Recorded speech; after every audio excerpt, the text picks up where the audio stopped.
DD किसान, बदलते भारत की शान।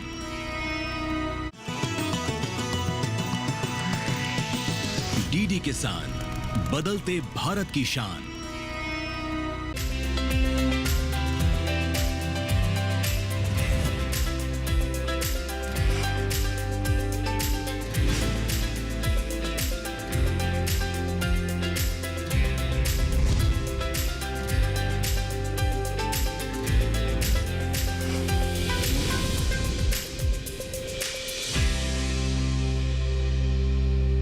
नमस्कार, आप देख रहे हैं दूरदर्शन किसान चैनल। मैं अदिति शर्मा हमारे खास कार्यक्रम सफल किसान में आप सभी का स्वागत करती हूं।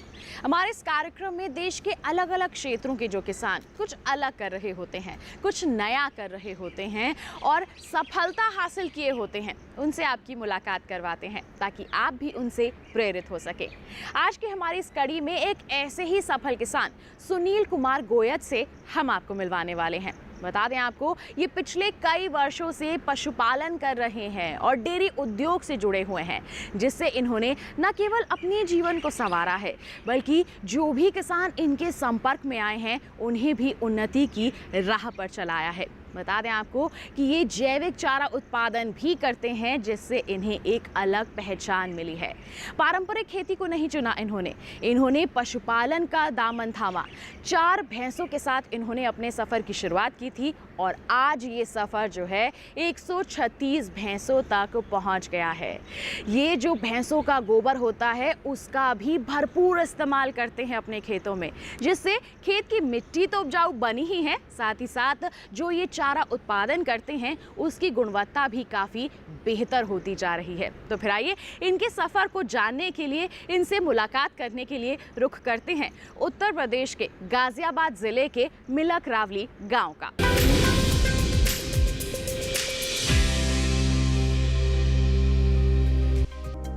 उत्तर प्रदेश के गाजियाबाद जिले में गंग नहर की सुविधा है, जिससे यहाँ के किसान खेती और पशुपालन के मामले में तेजी से आगे बढ़ रहे हैं। यहाँ के किसान अपनी सेहत के प्रति जागरूक हैं। इसी जागरूकता की वजह से किसान पशुपालन कर खेतों में जैविक उर्वरकों का प्रयोग कर जैविक चारा उत्पादों को उगाना बेहतर मानते हैं। आज के दौर में पशुपालन और डेयरी उद्योग रोजगार का एक बेहतर विकल्प है। इसे समझकर 4 भैंसों से डेयरी का काम शुरू करने वाले सुनील कुमार गोयत कहते हैं, सन 85 से मैं इस डेयरी के काम को चला रहा हूँ। मैंने 4 भैंस रख के काम स्टार्ट किया था। आज मेरे पास 136 पशु हैं, जो सभी स्वस्थ हैं, सब मुर्रा नस्ल के हैं। सभी का क्रय विक्रय जो है मैं हरियाणा से करता हूँ। बच्चे भी पालता हूँ। जो मेरा दूध है उसको मैं दिल्ली सप्लाई करता हूँ। सुनील गोयत बताते हैं कि पशुपालन के शुरुआती दौर में उन्हें मुश्किलों का सामना करना पड़ा, पर उन्होंने दूध का व्यापार करने के लिए अच्छी नस्ल के पशुओं का चयन किया। आज उनकी डेयरी में 15 से 25 लीटर तक दूध देने वाले पशु हैं। पशुओं की देखरेख, स्वास्थ्य और भोजन का वे पूरा ख्याल रखते हैं। जब आदमी कोई किसी नए काम करता है, परेशानी भी आती है, मेरे सामने भी आई हैं। मैंने बड़ी सुचारू रूप से डेयरी चलाई है, लेकिन मैंने हिम्मत नहीं हारी। आज मैं सक्षम हूँ और बहुत ही अच्छा मैं डेयरी पालक हूँ, जिसमें कि कोई रुकावट नहीं है और मैं इसको चला रहा हूँ। किसान का बेटा हूँ। किसान के साथ साथ इस काम को मैंने किया है, जो आज मैं सफल हूँ। उसके सारा दिन का जो खान पान है वो 10 किलो बाट एक भैंस को मिलता है, जिससे कि पशु स्वस्थ रहता है, अच्छा दूध देता है, समय से ज्ञापन होता है, समय से ब्याता है और डेयरी सुचारू रूप से चलती है। पशुपालन में अच्छी नस्ल के पशु होने से किसानों का फायदा कई गुना बढ़ जाता है।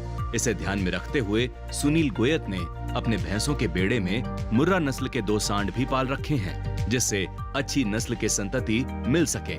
पशुओं से मिलने वाले गोबर को सुनील गोयत अपने खेतों में डालने के अलावा बेचते भी हैं, जिससे उन्हें अतिरिक्त आमदनी भी होती है। भैंसों से होने वाली आमदनी के बारे में सुनील गोयत कहते हैं, गर्भाधान के लिए हमने 2 मुर्रा नस्ल के सांड रखे हैं, जो बहुत अच्छे हैं और डेयरी में सही काम चलता है। मैं सलाह देता हूँ औरों को भी कि आप पशुपालन करें, बहुत अच्छी चीज़ है। उनसे जो खाद पैदा होती है, पशु से जो खाद बनती है, उसके लिए हम अपने खेतों में भी डालते हैं और जो उसको बेचते भी हैं। भारत की समृद्धता प्राचीन काल से विख्यात रही है और यहाँ की कृषि पद्धति भी प्राचीन काल से ही भारत के खेतों में गोवंश का बोलबाला रहा है। खेत और गोवंश एक दूसरे के पूरक माने जाते हैं। भारत के करीब 7 करोड़ कृषि परिवारों में प्रत्येक 2 ग्रामीण घरों में से एक डेयरी उद्योग से जुड़े हैं।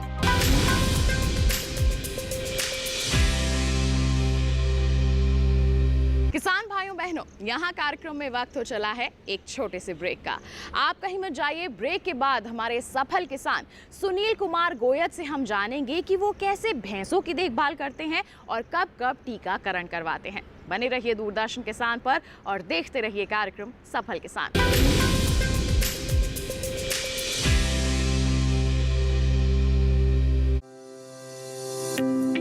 पैसा बचाना पैसा कमाने के बराबर है। अब मैं खुश हूँ कि मैं अपने पीएनजी स्टोव की वजह से हर महीने कुछ पैसे बचा सकती हूँ। जैसे ये 20 से 25% तक फ्यूल के उपयोग को कम कर देता है। मेरा पीएनजी स्टोव ISI मार्क के साथ 100% सुरक्षित भी है। इसके अलावा पीएनजी फ्यूल के रूप में पूरी तरह से जलता है, जिससे इसे पर्यावरण के अनुकूल फ्यूल के नाम से जाना जाता है। तो पीएनजी फ्यूल का उपयोग करें और मेरी तरह पैसे बचाएं। बुआई का टाइम है, कुछ पैसे देंगे? नए औजार लाने हैं, पैसे ब्याज से उठाने पड़ेंगे। खाद खरीदना है, कुछ पैसे मिलेंगे? कितना घायल होता था किसान का स्वाभिमान जब जब वो लेता था पैसे उधार। पर अब वो दौर नहीं। 6 साल से प्रधानमंत्री मोदी जी सीधे किसान के बैंक खाते में डाल रहे हैं रुपए 6,000। पीएम किसान सम्मान निधि के छोटे किसानों को पीएम किसान ने दी नई ऊर्जा। महिला किसानों की भी खेती में बढ़ी भागीदारी। बीज से बाजार तक किसान के साथ हर कदम खड़े रहे पीएम मोदी। एमएसपी पर ऐतिहासिक खरीद हुई। समय पर किफायती और पर्याप्त खाद मिलता रहा। देश का कृषि बजट कई गुना बढ़ा। पर ड्रॉप मोर क्रॉप से सूक्ष्म सिंचाई का विस्तार बढ़ा। सॉइल हेल्थ कार्ड बढ़े। अधिक पैदावार वाली बीज की किस्में बढ़ी। तभी तो आज किसान का साहस बढ़ा है, सम्मान बढ़ा है। पीएम किसान के 6 वर्ष, किसानों का उत्कर्ष।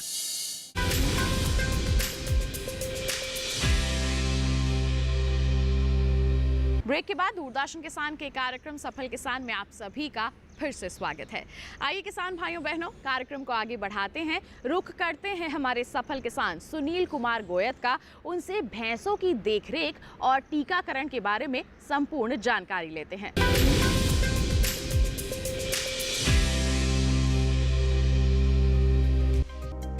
पशु स्वस्थ होगा तो किसान भी खुशहाल होगा। डेयरी उद्योग में पशुओं का स्वस्थ होना बेहद जरूरी है। इसी को ध्यान में रखकर सुनील गोयत पशुओं के चारे के प्रबंधन का पूरा ध्यान रखते हैं। सर्दी गर्मी के मौसम को ध्यान में रखकर वे पशुओं की देखभाल भी करते हैं। इस बारे में सुनील गोयत कहते हैं। जब मैंने पशुपालन स्टार्ट किया तो मैं अलग अलग स्टेट में गया, लेकिन सबसे अच्छा पशु मुझे जिला जींद का ही मिला, जहाँ से मैंने फिर वहीं से स्टार्ट करी बात और वहीं आज तक जमा हुआ हूँ। वहीं से लाना देना, और क्षेत्र के लोग भी काफ़ी ज़िले से, दूसरे ज़िलों से भी आते हैं मेरे पास कि आपने कैसे स्टार्ट किया। मैं उनको सबको बताता हूँ कि ऐसे करना है, ऐसे लाना है पशु को, ये खिलाना है, या ट्रीटमेंट करना है, ये चारे में देना है, किस मौसम में क्या चारा देना है। तो सब तरह से अच्छा चल रहा। दुधारू पशुओं में खुरपका, मुंहपका बीमारी और कीड़ों का प्रकोप होता है, जिसकी चपेट में आने से पशुओं के स्वास्थ्य और दूध उत्पादन पर असर पड़ता है। ऐसे में पशुओं का टीकाकरण और कृमिनाशक दवाओं का इस्तेमाल उन्हें स्वस्थ रखने में सहायक होता है। पशुओं के टीकाकरण के बारे में सुनील कहते हैं। पशु की देखरेख में समय समय पर टीकाकरण होता रहता है। जैसे जुलाई का महीना है, इसमें टीकाकरण चल रहा है। बच्चे भी बड़े स्वस्थ हैं और भैंस भी सब ठीक ठाक हैं। समय समय पर डॉक्टर साहब आते रहते हैं, जिनकी देख रेख में सब डेयरी चलती है। भाई इस टाइम में खुरपका मुँहपका का टीका, सर्दी से पहले भी टीकाकरण होता है। हर 4 महीने बाद टीकाकरण होता रहता है डेयरी में। बच्चे हों, सांड हों, भैंस हो, सबको होता है। चाहे कोई गाभिन है, चाहे कोई लैन है, सबको होता है। और बच्चों को समय समय पर और भैंसों को भी कीड़े की दवाई दी जावे है, जिससे कि पशु समय से गर्भाधान ठीक करे, ठीक दूध दे, स्वस्थ रहे। हमारी डेयरी में समय समय पर डॉक्टर, कृषि अनुसंधान वाले आते रहते हैं। पशुओं की समय समय पर देख रेख होती रहती है। पशु स्वस्थ रहे, अच्छा दूध दे, समय से गर्भाधान हो और इनका बड़ा सहयोग लेते रहते हैं। पशुओं के टीकाकरण के बारे में पशुपालन विभाग के डॉक्टर योगेंद्र पाल कहते हैं।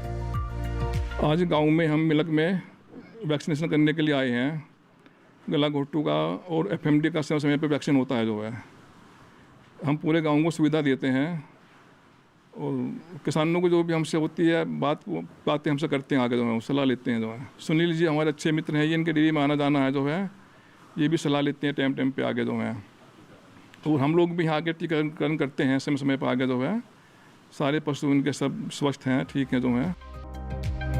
जैविक खेती करने के साथ साथ पशुपालन और डेयरी का काम बेहद फायदेमंद होता है। इसे जानकर सुनील गोयत भैंस पालकर डेयरी का काम करते हैं। सुबह उठकर पशुओं के काम में लगकर दूध निकालते हैं और उसे बाजार में बेचते हैं। अच्छी नस्ल के पशुओं को वे हरियाणा से लाते हैं, जिनसे दूध अधिक निकलता है। पशुओं के चारे और टीकाकरण का सुनील गोयत पूरा ध्यान रखते हैं। वे युवाओं को सलाह देते हुए कहते हैं कि युवा नौकरी के बजाय पशुपालन को अपनाएं और सफलता हासिल करें।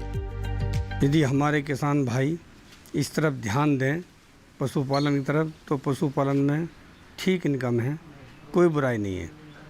नौकरी के चक्कर से लाख जगह अच्छा है अपने पशुपालन करें, अच्छे पशु पालें, बच्चों को अच्छा ट्रीटमेंट दें, अच्छी सेवा पानी करें, जिससे कि पशु समय से गर्भाधान हो, समय से ब्याए। हमारी डेयरी में पर डे लगभग 4 कुंटल 20 किलो करीब सुबह को दूध होता है और 4 कुंटल 10 किलो 5 किलो शाम के टाइम होता है, जो पर डे हम दिल्ली बेचते हैं। समय से ताज़ा दूध जाता है, अच्छे रेट मिलते हैं। तो मेरी सभी किसान भाइयों से गुजारिश है कि पशुपालन की तरफ ध्यान करें। अच्छा व्यवसाय है, किसी की नौकरी के गुजारे में ना रहें, अपना काम करें, अच्छा कमाएं, अच्छा अपने परिवार चलाएं। सुनील गोयत के पशुपालन और डेयरी उद्योग में उनके चाचा सत्येंद्र गोयत और बेटा पवन चौधरी सहयोग करते रहते हैं। इस बारे में वे बताते हैं। अपने भतीजे की डेयरी को देखभाल करवाता हूँ और कोई भी जानवरों में कोई कमी बेसी होती है तो मैं अपने भतीजे को बता देता हूँ, वो उसे सही अपना वो करते हैं। ये भाई भैंस जैसे ज्ञापन होती है, गर्भधान कर उसका देखभाल करवाता हूँ। वो चारा का साफ सफाई टाइम से चारा इसके लिए बोल देता हूँ। और हाँ, टीकाकरण जो भी हाँ कोई परेशानी आती है तो उसे पूरा करवाता हूँ। तो मैं बाहर पढ़ता हूँ वैसे तो, कभी कभी छुट्टी में घर पर आ जाता हूँ अपने यहाँ पे। तो कभी कभी जब छुट्टी में आता हूँ तो काम करवा देता हूँ। थोड़ा सा कृषि विज्ञान के बारे में थोड़ा सा ज्ञान है, डैडी को देखते हुए सीखा हूँ। उनको साथ में हाथ बटवाना, थोड़ा उनका मदद करवाना उनकी थोड़ी साथ में। और जो ये है हमारा कि टेक्नोलॉजी को देखते हुए थोड़ा ट्रेडिशन में फ़र्क है थोड़ा सा। मतलब जो पहले चलता था, जो पहला ट्रेडिशनल मैटर था काम करने का कोई भी तरीका, वो थोड़ा आज टेक्निक के साथ थोड़ा चेंज हो गया है। थोड़ा आज टेक्निक का जो टेक्नोलॉजी थोड़ा हेल्पफुल है आज के काम में। कोई भी काम आप दे सकते हो, मैं आपका योगदान देगा अच्छा। और जो हमारे केंद्र विज्ञान के हैं, इन्होंने हमें बहुत सहयोग किया है हमारे साथ में। डैडी के बड़े साथ में मतलब मिलते हैं, कभी कभी मिलने आते हैं, सहयोग करते हैं हमेशा। भारतीय अर्थव्यवस्था में पशुपालन का बहुत ही महत्वपूर्ण स्थान है। देश की लगभग 70% आबादी कृषि एवं पशुपालन पर निर्भर है। भारत लगभग 121.8 मिलियन टन दुग्ध उत्पादन करके विश्व में पहले स्थान पर है। ये उपलब्धि पशुपालन से जुड़े विभिन्न पहलुओं जैसे मवेशियों की नस्ल, पालन पोषण, स्वास्थ्य एवं आवास प्रबंधन इत्यादि में कृषि वैज्ञानिकों के प्रयासों का परिणाम है। कृषि विज्ञान केंद्र के वैज्ञानिकों के प्रयास से सुनील जैसे पशुपालक दूसरे किसानों के लिए प्रेरणा स्रोत बन रहे हैं। किसान भाई ऐसे किसानों से प्रेरणा लेकर पशुपालन को अपनाएं, तभी विकास होगा।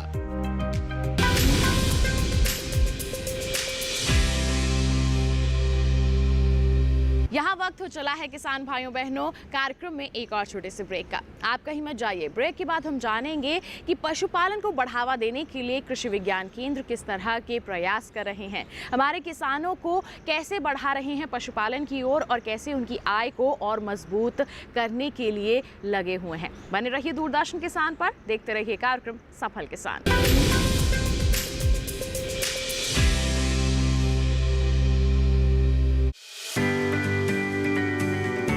Hi, I am Ravi, driving my CNG auto for many years. Happy with the mileage I get with this. Hi, I'm Rajesh. I switched to compressed natural gas a few months back. CNG gives high performance at affordable cost and it is easily available. Plus, CNG is a non-polluting fuel thanks to its higher ignition temperature. Switch to CNG today. प्रधानमंत्री फसल बीमा योजना प्राकृतिक आपदा की स्थिति में बीमा द्वारा किसानों को आर्थिक सुरक्षा देने की ओर एक कदम। हमने फसल बीमा योजना को अधिक प्रभावी बनाया, उसके दायरे में ज्यादा किसानों को लाए। बढ़ता है विश्वास जब मिलती है सहूलियत। मेरी पॉलिसी मेरे हाथ। बढ़ता है विश्वास जब अपनी भाषा में मिलती है जानकारी। माझी पॉलिसी माझ्या हाती। बढ़ता है विश्वास जब पहुंचती है आपकी फसल बीमा पॉलिसी आप तक। हमारी पॉलिसी हमारे हाथ। बढ़ता है विश्वास जब पॉलिसी की एक एक बात समझाते हैं द्वार पर आकर। जन पॉलिसी जन कैयल। मेरी पॉलिसी मेरे हाथ अभियान के तहत बीमा कंपनियां पहुंचा रही हैं आपकी फसल बीमा पॉलिसी आपके द्वार। अपनी फसल बीमा पॉलिसी और जानकारी लेने जरूर आएं। फसल बीमा से संबंधित जानकारी के लिए हेल्पलाइन नंबर 14447 पर कॉल करें। फसल बीमा कराओ, सुरक्षा कवच पाओ। आपकी रसोई का दिल एलपीजी गैस स्टोव है। मेरा ISI और BIS प्रमाणित LPG स्टोव मेरे पसंदीदा भोजन को पकाने के लिए आवश्यक हीट का सोर्स है। मैं सुरक्षित रूप से और खुशी से खाना पकाने का आनंद ले सकती हूँ।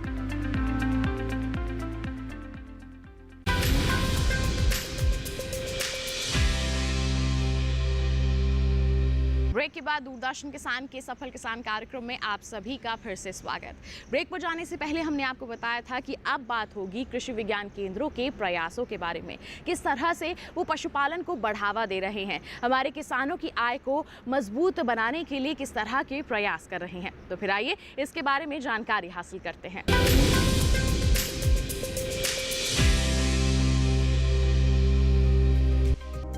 पिछले कुछ सालों से भारत ने दुग्ध उत्पादन में पहला स्थान हासिल करके प्रमुख दुग्ध उत्पादक देश की इमेज बनाई है और ये सब संभव हुआ है देश के विभिन्न क्षेत्रों में काम कर रहे कृषि विज्ञान केंद्र की ओर से किसानों को पशुपालन के लिए मिलने वाले मार्गदर्शन से।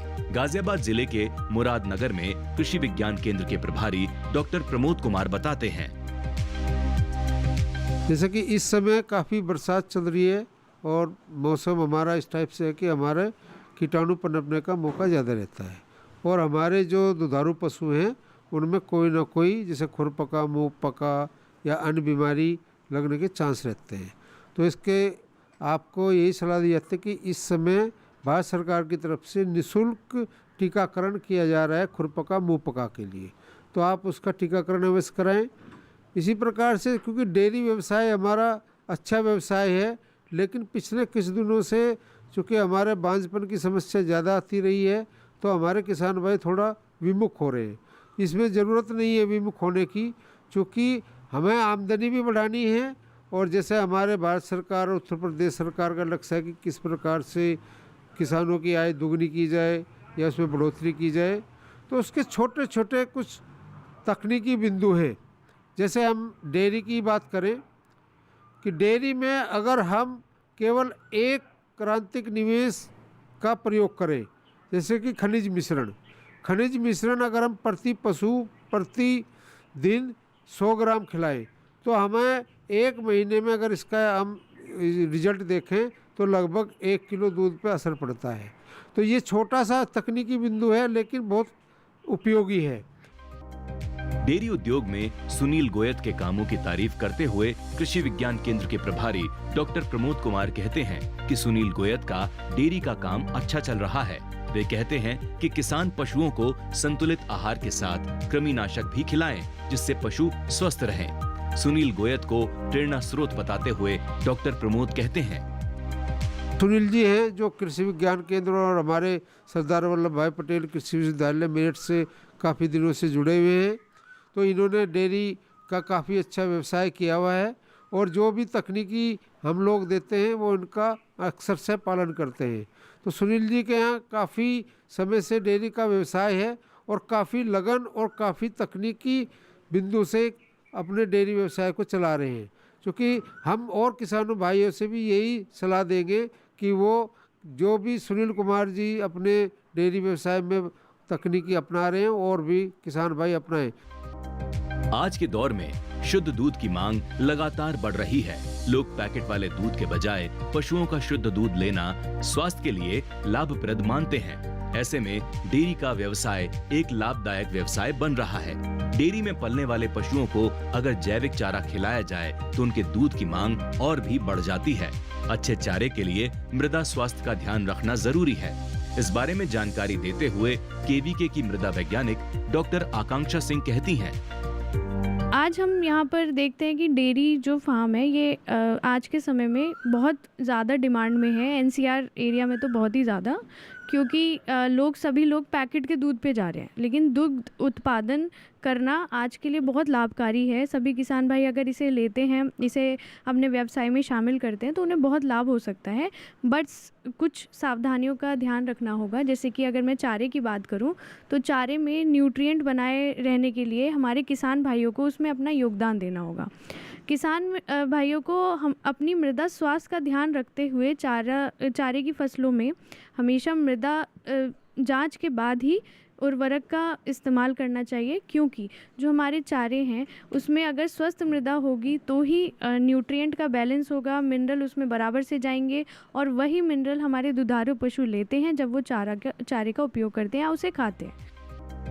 बरसात के मौसम में पशुओं में बीमारी तेजी से फैलती है। ऐसे में पशुओं के आवास स्थल का साफ सुथरा होना नितांत आवश्यक है। डेयरी उद्योग में लगे सुनील गोयत के पशुओं की देखभाल की तारीफ करते हुए कृषि विज्ञान केंद्र की डॉक्टर पल्लवी चौधरी कहती हैं, आज हम लोग सुनील कुमार जी हैं, उनके डेयरी फार्म पे आज आए हैं और उन्होंने काफ़ी अच्छा डेयरी फार्म यहाँ पे मेंटेन कर रखा है। और मौसम को देखते हुए जो है काफ़ी साफ़ सफाई पशुओं के लिए बहुत ज़रूरी होता है और वो ध्यान रखना चाहिए। जो भी किसान भाई जो डेयरी फार्म करते हैं वो एक तरीके से इंटीग्रेटेड फार्मिंग सिस्टम IFS जो मॉडल है वो भी अपना सकते हैं। भारत की अर्थव्यवस्था कृषि और पशुपालन पर निर्भर है। आज के दौर में कृषि विश्वविद्यालयों, कृषि विभाग से जुड़ी संस्थाओं और कृषि विज्ञान केंद्रों में कार्यरत अधिकारी व वैज्ञानिक किसानों को प्रगतिशील बनाने में सक्रिय हैं। हर किसी का प्रयास है कि पशुपालन से दुग्ध उत्पादन बेहतर हो और किसानों की आय बढ़े। पश्चिमी उत्तर प्रदेश के गाजियाबाद जिले में दुग्ध उत्पादन करने वाले किसानों की दशा सुधारने और दुग्ध उत्पादन को बढ़ाने में मेरठ के सरदार वल्लभ भाई पटेल कृषि एवं प्रौद्योगिकी विश्वविद्यालय से संबद्ध कृषि विज्ञान केंद्र एवं अन्य संस्थाएं सक्रिय हैं। ऐसे में किसान इनकी राय लेकर दुग्ध उत्पादन को बेहतर बना सकते हैं।